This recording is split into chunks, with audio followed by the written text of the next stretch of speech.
not really defensible. It's just this kind of hard right ideology run amok. Welcome back to the Philip DeFranco Show. My name, would you know it, is Philip DeFranco, and lucky you're actually getting 2 videos today because there's just so much we need to talk about. So today I'm giving you this special bonus video right here, and then your regular deep dive into the daily news. That'll be out in a few hours, link below. But that said, today we're joined by Pete Buttigieg, the former mayor of South Bend, the former U.S. Secretary of Transportation, and a man who's been on the front lines of infrastructure, economic policy, and the national conversation about what is actually helping or hurting working Americans. So I'm bringing him on here for you today to break down what is really in Trump's so-called big beautiful bill, or the one that's being celebrated on the right as a win for America, but is actually packed with devastating cuts to healthcare, food assistance, and safety nets that millions of Americans rely on. We're talking about the real-world consequences, the deceptive spin, the sneaky smart way that it's backloaded to hide the true pain about to be unleashed, and who is really going to pay. But also, before dragging him straight into the hellscape of whatever our political reality is about to be,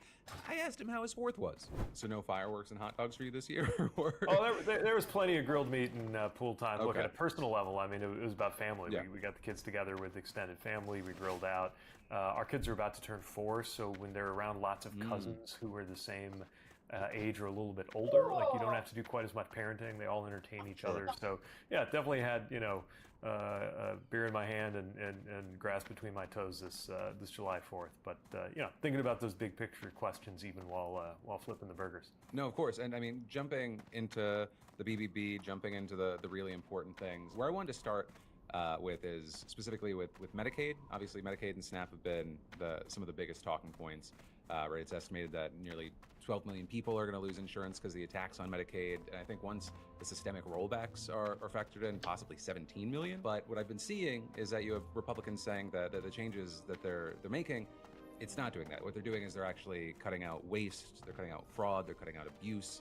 I saw Senator Roger Marshall on Fox News saying, quote, "So when they talk about people not being on Medicaid anymore, half of those people are on it because of fraud or some type of abuse of the system. The other half is because they're unwilling to work 20 hours a week." I wanted to know, what are your thoughts and reactions to that spin, that take?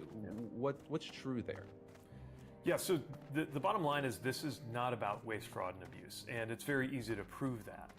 They did their own math, the Republicans in Congress and the nonpartisan Congressional Budget Office, they did the math, they ran the numbers on what this would do.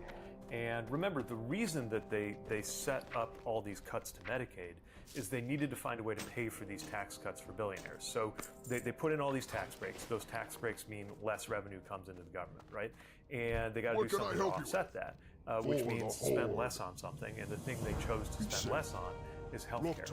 The only way that math works, even the way they compute it, is if a whole bunch of people lose their coverage. And the simple fact is there just aren't nearly that number of people who are on it, who don't deserve to be on it, who aren't eligible. We're talking about people who are working, but maybe they're working hourly, they get their hours cut a certain number of times this week or that week. Next thing you know, they're screwed. You're talking about people who actually do work the required hours, but they're getting hit with all this new paperwork. And again, the purpose of this paperwork is to make sure that some people fall through the cracks and lose their coverage. If they didn't lose their coverage, then the tax savings wouldn't be there. So they've kind of I don't want to get into all the guts of the math here, but the math shows that they're kind of telling on themselves. The other way to look at it is, they've tried this in certain states. Like they tried this in Arkansas with the work requirements.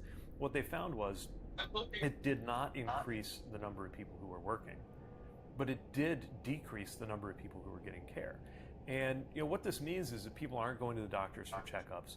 They're not getting these issues dealt with early on until it gets to the level where you've got some extreme situation with a stroke or cancer or whatever it is.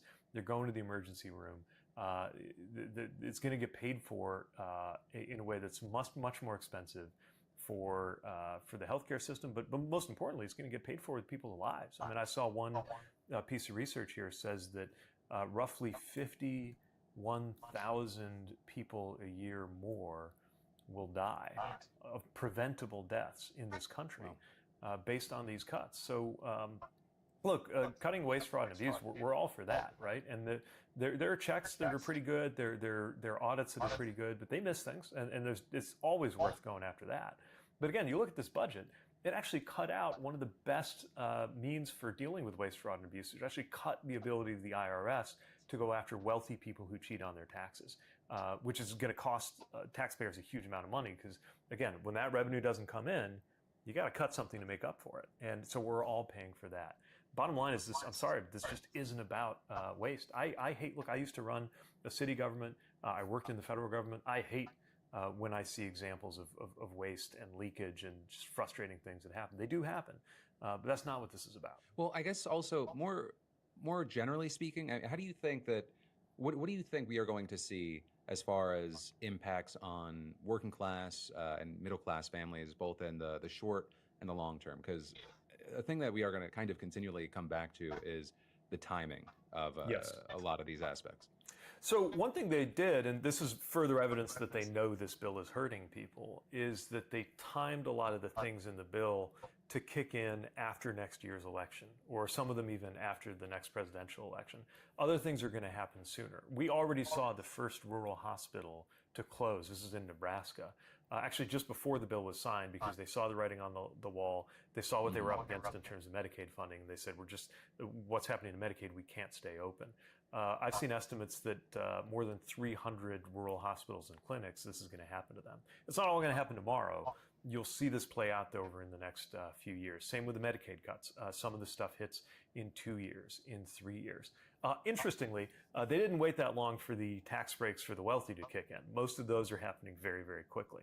But yeah, the bottom line is you're going to see more and more of these effects over time. I think our job, those of us who feel strongly about this bill, and importantly, feel that it's not too late to change this. I think our job is when something bad does happen, we need to connect the dots to why it happened, and then say it doesn't have to be this way. Like we can change the way we do taxes and healthcare in this country to make it more fair.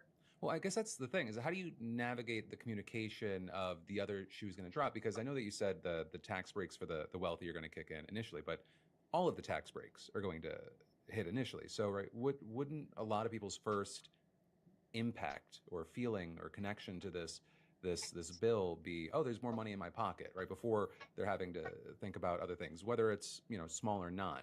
Because I think what a lot of the losses for the working class, a lot of it is factoring in everything else that they're going to lose. Is that correct?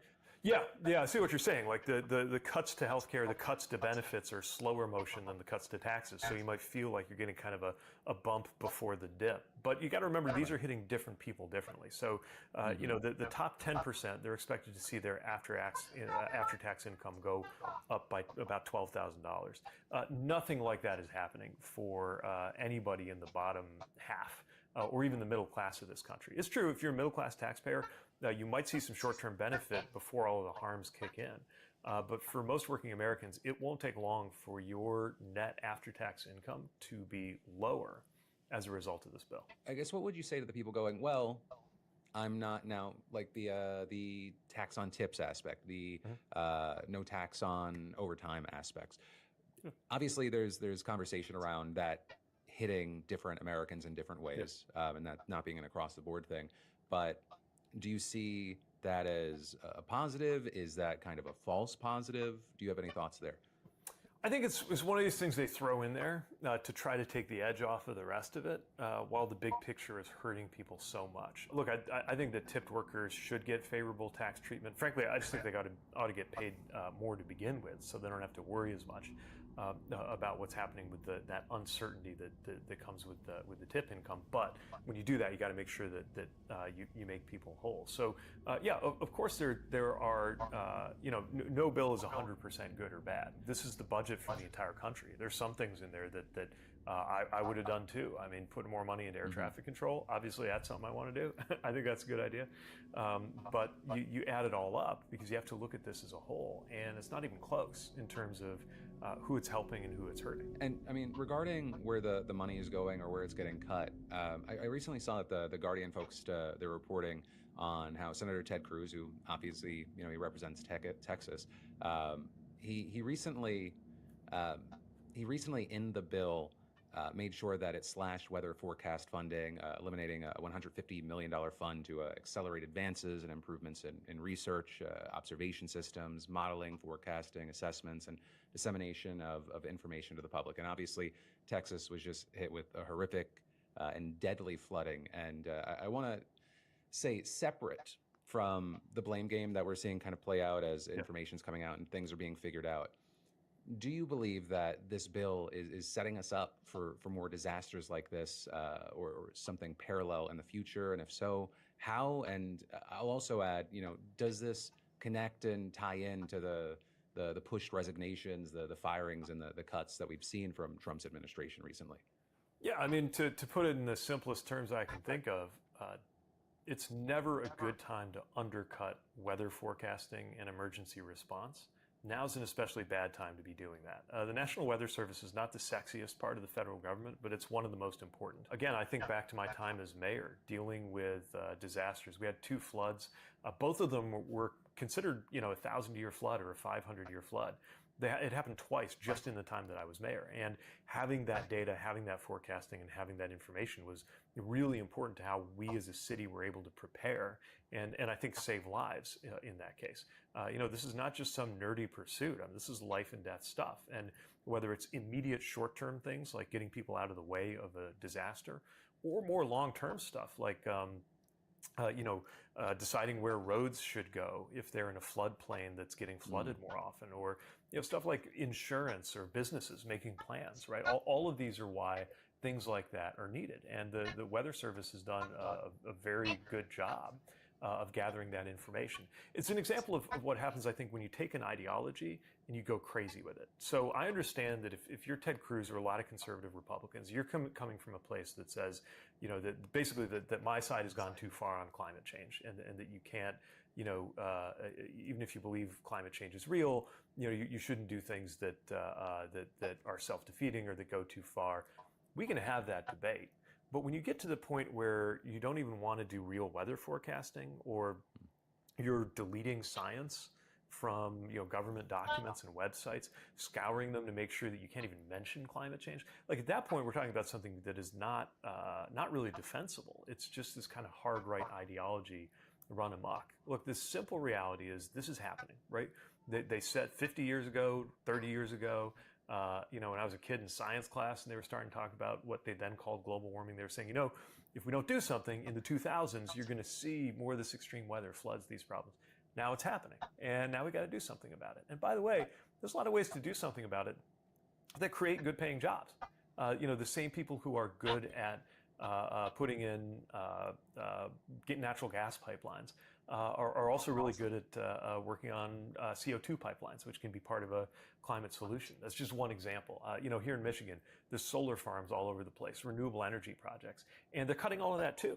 So what they're doing is they're cutting jobs, and they're making it harder for us to deal with this climate issue. And it's an example of what happens when you just go absolutely all in on an ideology that most Americans don't share. And I mean, obviously, like one of the big things with the cuts is that it's, hey, we have to trim down the deficit, right? Yeah. But it looks like even with the cuts, the deficit's going to be exploding. It looks like we're going to be adding at least another $4 trillion in debt. And I was interested because I've seen economists talking about this, but what is the difference about this specific new $4 trillion in debt and the previous $36 trillion in debt? And can you explain that? Because I don't know. I think that there's a decent chunk of the audience that kind of has no idea about that specific difference about the national debt. Yeah, so, it would be one thing if they're saying, okay, look, the debt's gone too high, the deficit's out of hand, so we got to tighten our belts. And that's why we're going to do, we're going to have to look at all the spending. But they're piling on these tax breaks, the vast majority of which are going to the wealthiest.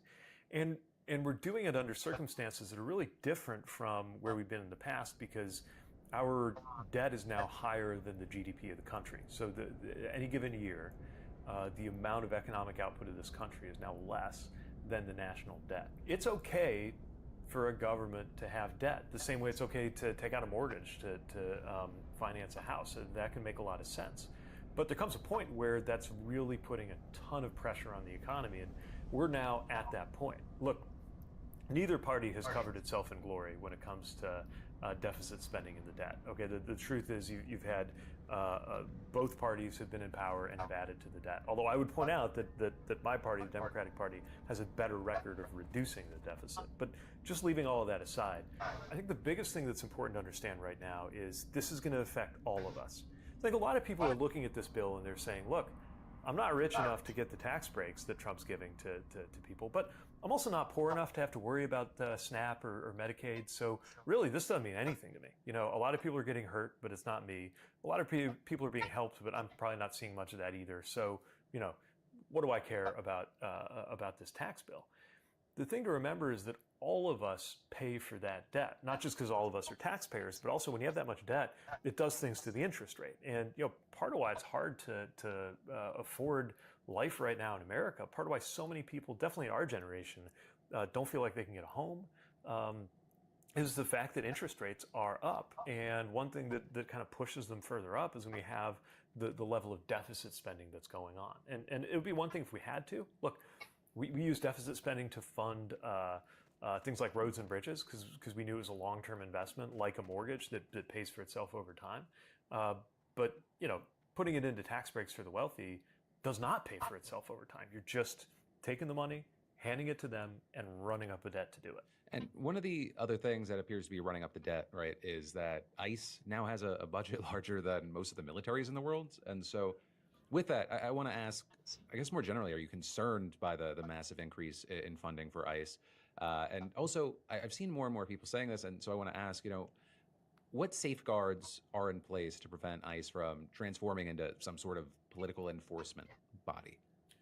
Well, look, the safeguards are supposed to be the law, but that only works if the government actually follows the law. And obviously, they've had problems with that, right? I mean, there's a court order saying do not deport this guy, and they deported the guy anyway. That's a huge problem. And you know, now the Trump administration has started talking about denaturalization. That means taking somebody who is a citizen and making them not a citizen. That ought to, I don't care how right-wing, left-wing you are, that ought to send chills down anybody's spine because it means that they could change your rights. You add to that the fact that they've been picking people up off the street based on an op-ed that they wrote or some political stance that they took, and you got a real problem. Look, ICE has a job to do, right? They have an important job to do, which is to make sure that our immigration laws are followed, to make sure that our border is secure. That all makes sense. But you start asking yourself, if they're picking up people because of their political views, or if they're demanding resources that are beyond what it should take in any country to manage its immigration system, what exactly is the big idea, and why are we all supposed to be paying for it? Do you have an idea as far as what that really is? Look, I think that they have this idea that pretty much every problem in this country is caused by immigrants. That's kind of the narrative that they've had from the get-go, and definitely in the last campaign, that anything you don't like, and sometimes, look, too much illegal immigration does create problems, especially, you know, what we saw border towns going through. But a lot of why we have so much immigration is because our economy has required more people to come in than our immigration law has been prepared to handle, because we haven't updated our immigration law since the 80s. So you have all these crazy mismatches in our economy. And the truth is, if you deported every single person in this country who has overstayed their visa or didn't do their paperwork right, that would really screw up our economy. Most people think that isn't the right way to approach this, and yet they're kind of building up enough capability in terms of federal manpower to try to do that. And Pete, I'll end with a twofer here. One, internally, we wanted to ask you, what is technically your job right now, I think, aside from denying and deflecting everyone asking if you're going to run to be president in 2028? And secondly, is there a final note that you want to hit on, whether it be with the BBB or just anything in general? Yeah, so in terms of my occupation, I guess I'd call myself a writer. I'm working on a proposal for a book. I've written a couple of books. It's one of my favorite things to do. Yeah, I'm finding other work, so I'm doing fine. But I'm also, frankly, enjoying being a little more semi-employed right now. I'm used to working very, very hard with kind of ridiculous hours in very demanding public service jobs. I love public service, but I also really love just being a dad and kind of puttering around the house and taking care of stuff here that's needed attention for a very long time, and spending more time with my husband and his parents and my mom, and just being a human. So I'm trying to focus on that, and probably would be focused even more on that if it wasn't for everything that's happening to our country. And I think look, the negativity and the fear and the division, I think it can send you in one of two ways. I think a lot of people look at it and they say, I just don't even want to deal with it. I don't want to watch the news. I don't want this in my feed. I don't want to have to just get punched in the face. It feels like every time I like check what's happening in Washington. And I get that, but we can't give into that. So I'm trying to take the opposite path and encourage people to do it, which was to stay engaged, stay involved, speak out, use your voice. And I'm like a lot of people, I'm not in office. I don't have any government power right now. But that doesn't stop me from using my voice. And I think anybody else, you don't have to be a politician to say something. Talk to friends and family about how this stuff affects you, and to gear up for what's ahead. Because, especially if you feel strongly about the broken promises on Medicaid, the tax policies benefiting the wealthy, or any of the other things you're seeing in the country, you don't have to take that sitting down. And you don't have to wait till next November to do something about it. Like, so much depends on the conversations that happen right now, and being present in this kind of civic process. I mean, another thing to think about around July 4th is, what makes America America. It's not some racial identity, right? It's not some ethnic identity, the way an understanding of what it means to be Chinese or French works. It's really a civic identity. Like, we're America because of this system we created, and the most important part of the system is we all own what goes on in our politics and in our government, and we own it for better or for worse. So it's a time, whether you're getting paid to do it or not, I think it's time for all of us to be really involved and engaged. Pete, thank you so much for the time. Thanks. Good talking to you. And to you, I just want to say thank you for watching. If you like getting this bonus video today, hit us with a like. Also, if you're new here and you want more daily news and insight, hit subscribe and turn on those notifications. But really, no matter what, remember that this is just part one today. You've got your full regular Philip DeFranco show coming out shortly with a deep dive into today's news. So love your face, and I'll see you there.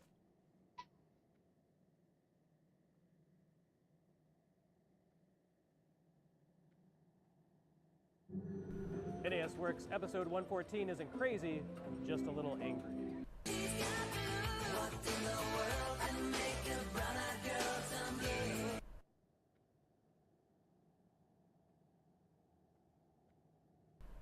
Atari's split personality is on display on NES once again, as one facet of Atari conspires to break Nintendo's monopoly on its own system.